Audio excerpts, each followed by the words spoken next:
नमस्कार साथियों, आज हम क्षारीय माध्यम में रेडॉक्स अभिक्रिया को संतुलित करना सीखेंगे। चले, तो पहले हमको ऑक्सीकरण संख्या निकालनी है ना। फिर ऑक्सीकरण संख्या का क्रॉस गुणा करना है। फिर उसके बाद ऑक्सीजन को संतुलित करनी है। ऑक्सीजन को संतुलित करने के बाद हाइड्रोजन को संतुलित करेंगे, है ना। तो इस प्रकार से अभिक्रिया अम्लीय माध्यम में संतुलित हो जाएगी और फिर उसको हम क्षारीय माध्यम में परिवर्तित कर देंगे। चलो इधर देखो, तो यहां पर बताओ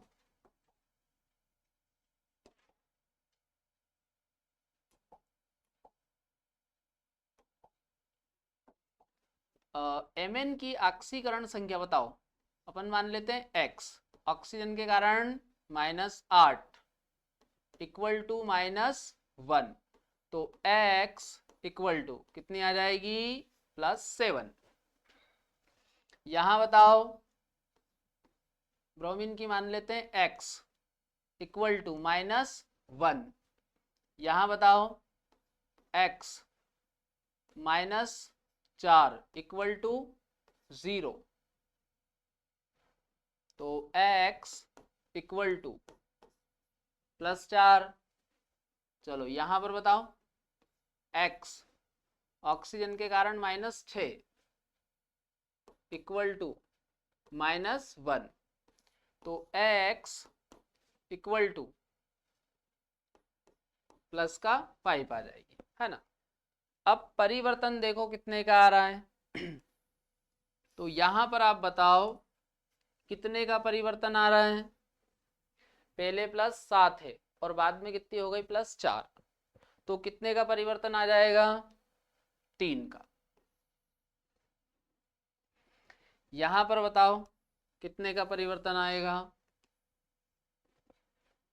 पहले -1 है और बाद में +5, तो यहां पर बेटा चेंज आएगा 6 का। चलो अब यहां पर आप थोड़ा सा समझो, -1 से ये कहां पर जा रहा है, +5 में। तो यहां पर अंतर अपन ने इस प्रकार से निकाला है, +5 -1 को माइनस करना है, तो ये -1। तो अब आप देखो, जब माइनस माइनस का मल्टीप्लाई होगा तो प्लस हो जाएगा, तो 5 + 1, तो ये आ जाएगा 6। समझ में आया अंतर कैसे आएगा। चलो अब मेरे को ये बताओ, अपन इसको सरल कर सकते हैं क्या। यहाँ पर देखो 3 है और यहाँ 6, तो ये अभी बेटा सरल हो जाएगा। 3 एकम 3, एक बार गया। यहाँ पर देखो 3 दून 6। चलो अब इसके बाद अपने को क्रॉस गुना करना है ना। तो Mn में कितने का चेंज आ रहा, 1 का, तो 1 का मल्टीप्लाई करो ब्रोमीन के आगे, ठीक है।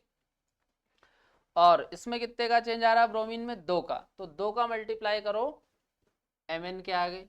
चलो ये 2 का कर दिया, और ब्रोमीन के आगे 1 का, तो 1 तो रहेगा, लिखने की जरूरत नहीं है। अब देखो इधर Mn कितने हो गए, 2, तो यहां पर अपन 2 लगा दो। अब देखो Mn दोनों तरफ बैलेंस हो गया, उधर भी 2 है और इधर भी 2 है अब ब्रोमीन देखो, इधर 1 है और इधर 1 है, हो गई बैलेंस ब्रोमीन भी। ऑक्सीजन देखो, 3 ऑक्सीजन यहां पर है और 2 दून 4, तो इस तरफ कितनी ऑक्सीजन है, 7। 3 तो यहां पर और 4 यहां पर। अच्छा, और इधर देखो 4 दून 8, इधर कितनी ऑक्सीजन है, 8। मतलब इस तरफ कितनी ऑक्सीजन ज्यादा है, 1। तो ऑक्सीजन को बैलेंस करने के लिए हम जल जोड़ते हैं, है ना। तो उस तरफ एक ऑक्सीजन ज्यादा है, तो इस तरफ अपन जोड़ देते हैं जल का 1 अणु, ठीक। चलो अब हो गई ऑक्सीजन बैलेंस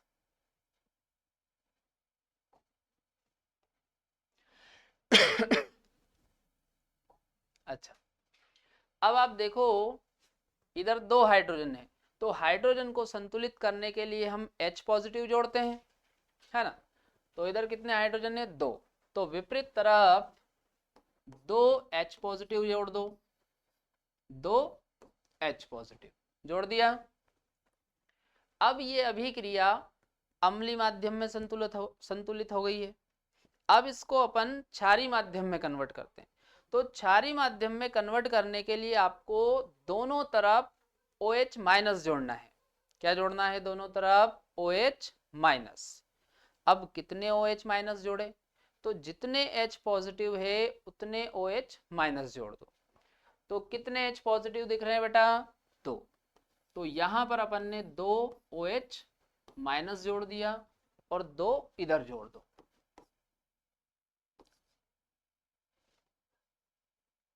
दो OH माइनस। तो अब आप देखो ये दोनों आपस में मिल जाएंगे। तो बेटा ये क्या बन गया है? H पॉजिटिव और OH नेगेटिव। तो ये बन जाएंगे 2 मोल जल। चलो, अब यहां पर आप देखो जल का 1 मोल इधर है और उधर कितने? 2। तो इधर कितना बचेगा? केवल 1, है ना। तो अब ये अभिक्रिया जो है वो क्षारीय माध्यम में परिवर्तित हो गई है ना। अब ऐसा करते हैं अपन, एक बार इसको नीचे लिख देते हैं तो पूरा ये क्लियर आपको समझ में आएगा, है ना। तो इधर क्या बच रहा है? H2O, एक जल का अणु बच रहा है, plus 2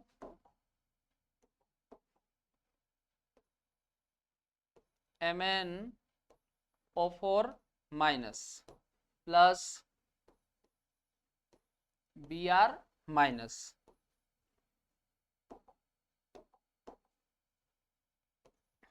to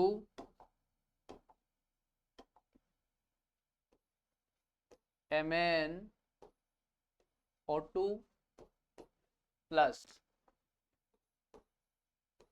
BrO3 minus plus 2 OH minus.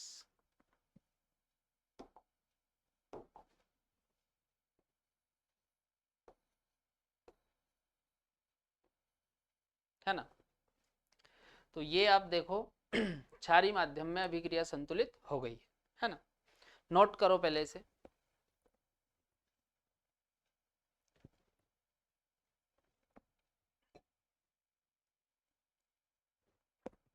कर लिया नोट? चलो, अगली अभिक्रिया देखो। तो पहले निकालते हैं अपन ऑक्सीकरण संख्या। तो क्रोमियम की मान लेते हैं X। ये OH पे -1 होता है, तो कितने? 3। तो 3 के कारण -3 इक्वल टू 0। तो X इक्वल टू बराबर के इधर लाओ, तो ये हो जाएगा +3। यहां पर देखो X ऑक्सीजन के कारण -6 इक्वल टू -1। तो X इक्वल टू प्लस का 5। यहां पर आओ, X ऑक्सीजन के कारण -8 इक्वल टू -2। तो X इक्वल टू ये आ जाएगा प्लस का 6। इधर आओ, X इक्वल टू -1। अब बताओ इसमें चेंज कितने का आएगा? तो यहां पर आप देखो, यहां पर चेंज +3 और +6, कितने का चेंज आ जाएगा? 3 का। अच्छा, यहां पर देखो,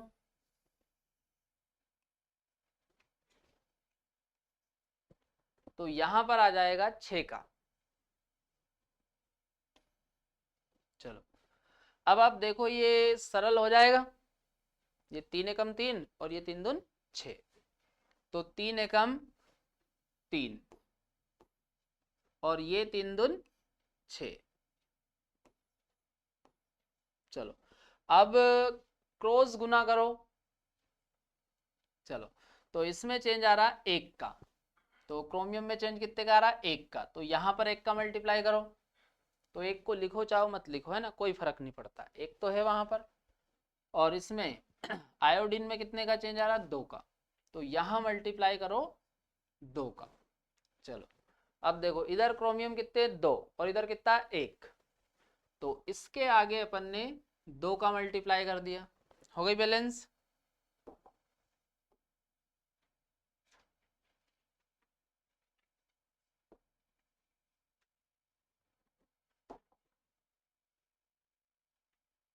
ये 2 का मल्टीप्लाई कर दो। अब आप देखो आयोडीन इधर भी एक है और इधर भी एक। अब ऑक्सीजन देखो 4 दून 8, इधर कितनी ऑक्सीजन है 8, और इस तरफ देखो 3 दून 6 और 3 ऑक्सीजन ये, तो इस तरफ कितनी ऑक्सीजन है 9। तो मेरे को ये बताओ उस तरफ कितनी ऑक्सीजन ज्यादा है, 1। तो एक ऑक्सीजन को संतुलित करने के लिए जल का एक अणु जोड़ दो। चलो अब आप देखो उधर भी 9 ऑक्सीजन और इधर भी कितनी हो गई 9।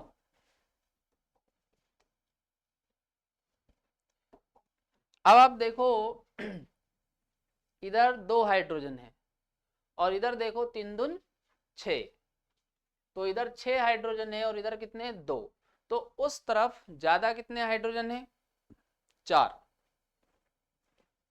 तो अपन इधर जोड़ देते हैं 4 H positive.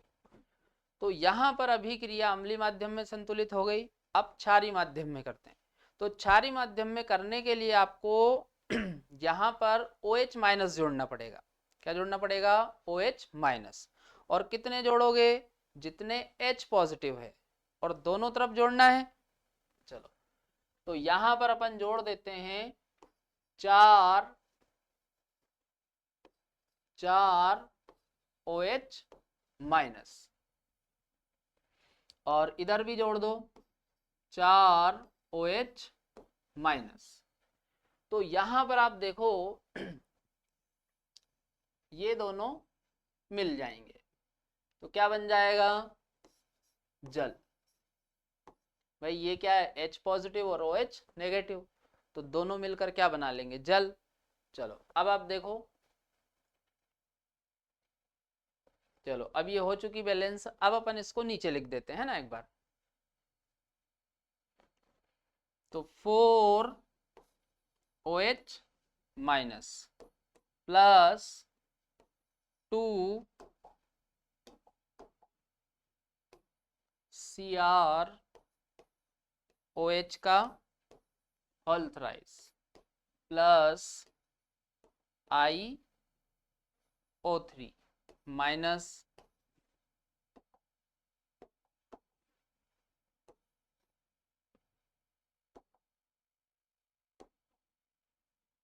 CrO4 2 minus plus I minus plus, अब यहां पर देखो जल का एक अणु ये और 4 ये, तो जल के कितने अणु हो जाएंगे 5। तो ये हमारी रिएक्शन आप देख सकते हो, है ना। चलो नोट करो इसको।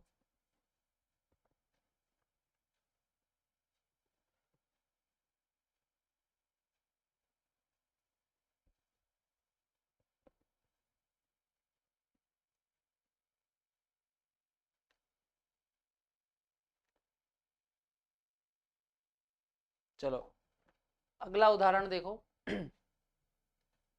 तो पहले तो ऑक्सीकरण संख्या निकाल लो आप।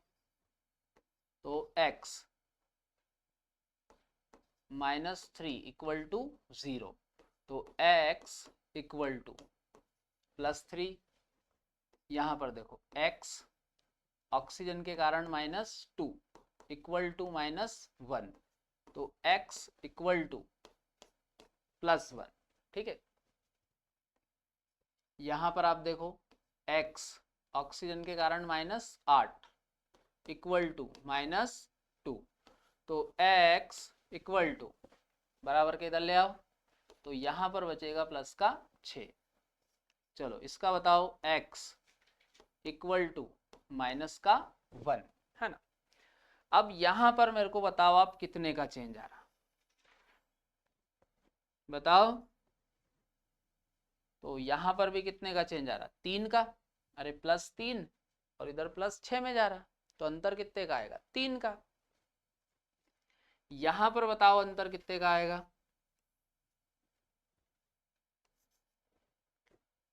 +1 से -1 में गया, तो यहां पर बेटा अंतर आ जाएगा 2 का। अच्छा देखो कैसे आ रहा 2 का,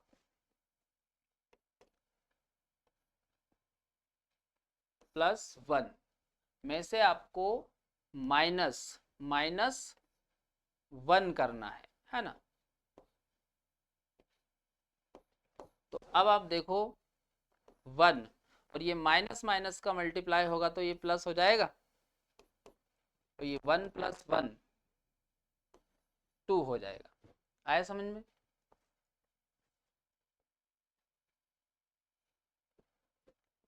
चलो अब क्रॉस गुना करो, तो 3 का मल्टीप्लाई यहां पर हो जाएगा और 2 का मल्टीप्लाई यहां क्रोमियम में हो जाएगा।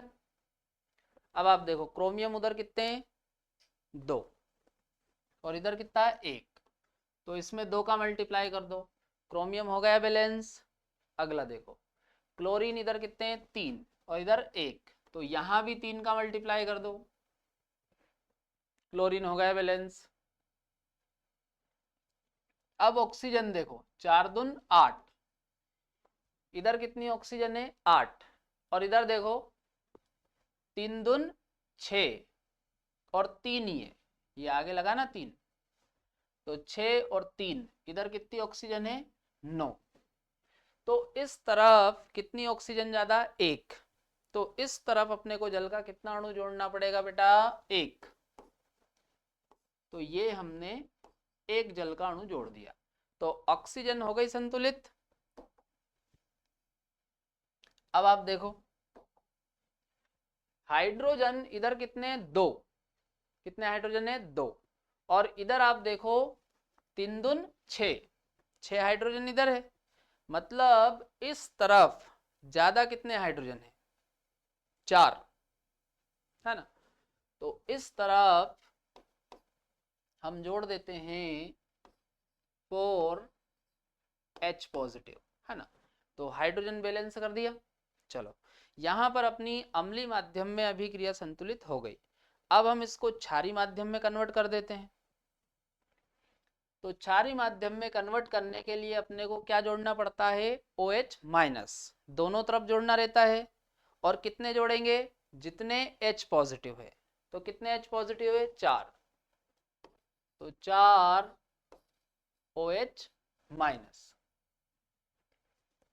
प्लस 4 OH- जोड़ दिया दोनों तरफ। अब आप देखो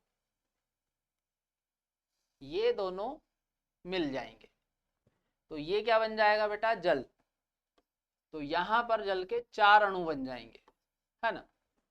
अब आप देखो चलो, तो अब ये जो अपनी अभिक्रिया है ये क्षारीय माध्यम में परिवर्तित हो चुकी है। इसको एक बार नीचे लिख देते हैं तो पूरा क्लियर आपको समझ में आएगा। तो इधर देखो 4OH- प्लस 2CrOH का whole thrice plus 3ClO-।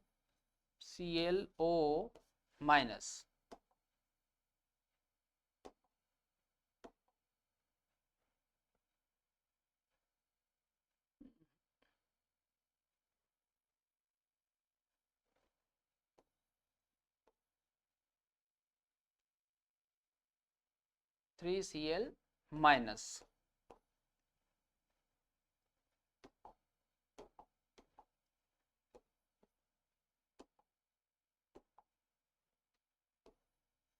CrO4 2- plus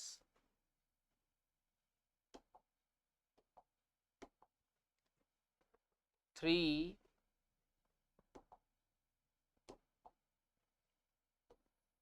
Cl minus plus, अब आप देखो एक जल का अणु ये है और 4 ये, तो टोटल कितने हो जाएंगे 5, तो ये हो जाएगा 5H2। समझ में आ रहा है?